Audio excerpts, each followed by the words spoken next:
Hello, fantastic to have you here. Welcome to Nuts and Bolts. It's great to see you again.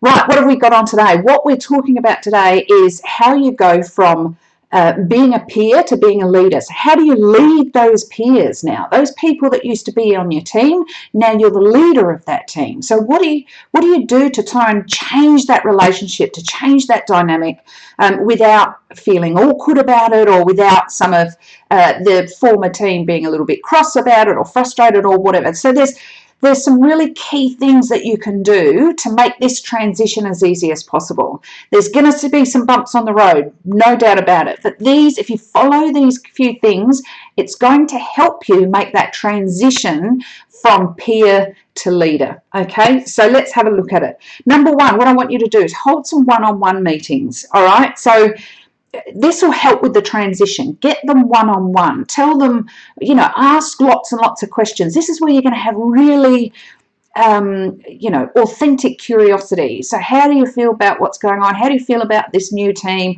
What would you do differently? What would you change from what we've had before? All those sorts of things. Ask those really interesting questions to them. Gain their trust by including them in these conversations is really, really important.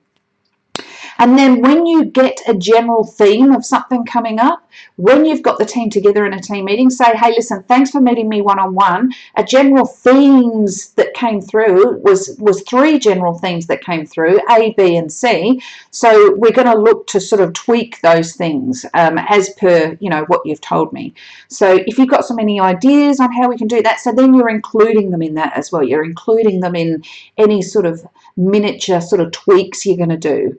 You're not going to do any major changes with your team first off. You want to give yourself a good 100 days to sort of sit in there, but you certainly want to hold those one-on-one meetings and listen to what's being said to you.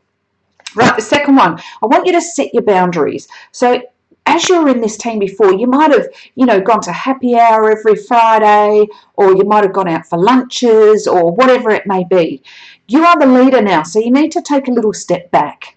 So if you used to go to happy hour every Friday at 6 p.m. and stay there till 10, you can still go, but have one drink and then out the door, leave. So you need to set those boundaries. You want to avoid any sort of people gossiping or talking or saying, oh, did you see such and such last night? He was, whatever. So you don't want any of that sort of stuff. So you've got to set yourself boundaries of what you're going to include yourself in that you used to do before, and what are you going to pull back on, because there are some things that you need to pull back on. Okay, so that's the second one. Third one, communicate. Really, really, really important. You cannot over-communicate. If you feel like you're communicating too much, you probably still need to do a little bit more. Really, really important. Empathize, listen, what's going on, making sure that communication's open. Make sure you've got an open door policy. Make sure people are comfortable with coming to you, asking you all the questions that they need to ask. Doesn't mean you need to have all the answers though. Okay, so yes, they can come in, they can ask, oh, this is wrong and that's wrong and I don't know what to do. The first things you're going to ask is 2 questions. Number 1, you're going to say, what have you done so far? And number 2, you can say, what would you do about it going forward? So at least you're putting it back on them and you're helping develop their problem-solving skills and all those sorts of things. So I know as a leader, we all feel under the pressure to, to do the right thing and have all the answers and all that sort of stuff. But as a leader, really, you're there to develop your team. So have a think about that when you're doing it. But communicate. I cannot stress it enough. All right, the next one, number 4, share the success. So when you're having a meeting with your team, share the story of success of where you got to, and share that success of anybody else on the team that might have helped you get there. So it could have been, oh, Brian and I worked on this project for 12 months and, we got some great accolades from the end because we worked really hard. Wouldn't have been able to get that without Brian. Brian, you're a champion. Thanks very much. So you're sharing your journey and sharing the successes of how you got there. Okay, next one, set clear expectations. Okay, so you really, when transitioning from a role, from a peer to a leader, you have to be really clear on your expectations as a new leader. So If you're in the unlocking portal, you will have access to module 1 that has everything about setting expectations from the team, and the team setting expectations of what they want from a leader. So follow that module, but pretty much what you're doing is setting the tone moving forward. You're going to set the expectations of what you expect of them as a team, and they're going to set the expectations of what they need from you as a leader. Okay, really, really important to set that early in the piece. The next one, empower your people. So when you have these one-on-ones, when you have these team meetings, when you talk to them ad hoc as you're walking around, in the work area, have a think about what's in the group, what's bugging the group, what are their, I like to call it smelly fish. Get that smelly fish on the table and empower them to get the solutions that they're looking for.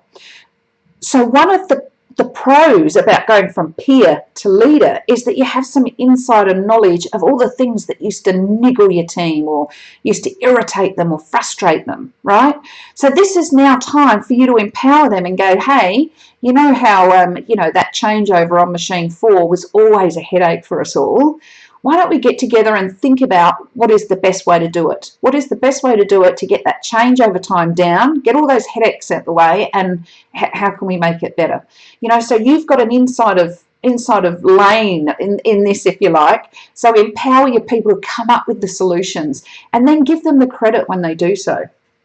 All right, I'm turning the page. There's more. All right. Learn how to develop expertise in others. So as I mentioned before, as a leader, it'll be your role to sort of build people up, increase their capability, develop them into areas that you know that they will thrive in and they can leverage their strengths in. So for example, you might think, oh, Jimmy, he's really good on the computers. I know he's like really computer savvy and he's into that stuff at home.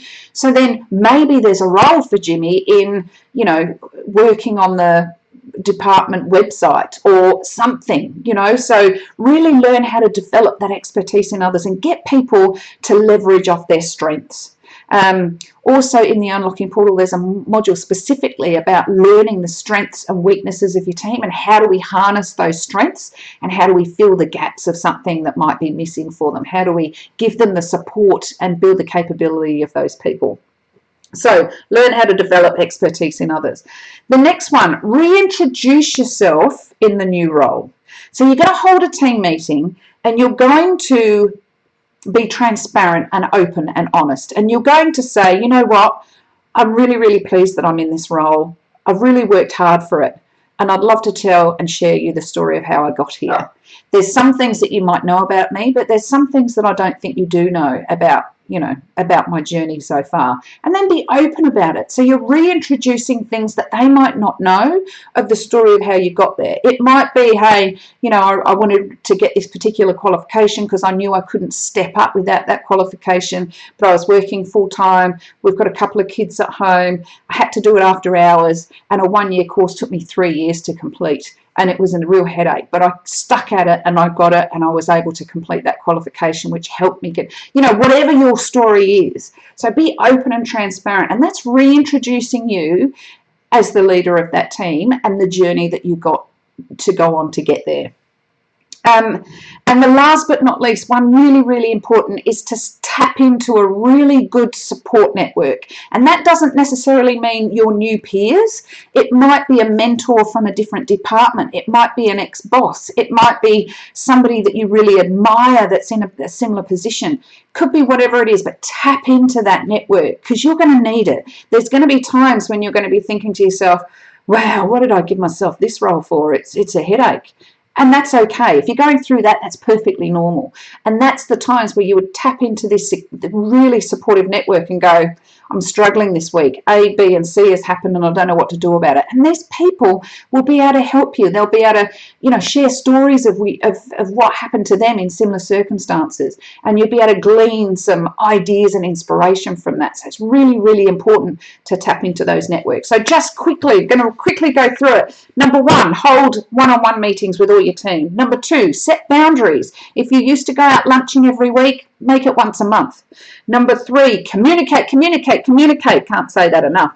Number 4, share the success of how you got there. So it's almost sharing the journey, but encouraging and empowering others by telling them how instrumental they were in that journey. Number 4, set really clear expectations moving forward. Number 5, 1, 2, 3, 4, 5, 6.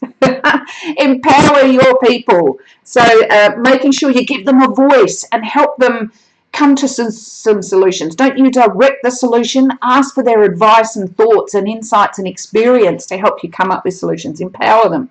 Number 7, learn how to develop expertise in others. So making sure you're building their capability as you go. Number 8, reintroduce yourself as a leader by sharing and being transparent and sharing your journey and revealing things that they might already know. And the last one, last but not least, number 9 is tap into that really strong supportive network that you might have. And it doesn't necessarily have to be within your department. It could be in a different role, different department, different job, different industry. Doesn't matter. If you feel that they're supportive and you trust them, then that's the network you need to tap into. All right, so I hope that helped. I hope you got some stuff out of that. And if you are going from peer to leader and you're leading the same team, which is not an ideal place to be, hopefully these things will help you make that transition without too much of the awkwardness that you might feel or they might feel at the same time. All right, so that's it for today. Got a great one on next week, so don't miss out. But until then, if you've got a question, an issue, a concern, a worry, a burning platform, anything like that, contact us here at ask@teamleadertoolkit.com. We'll throw a video just like this one together, throw it your way, and hopefully give you the solutions you're looking for. All right, so until next week, bye for now. Cheers.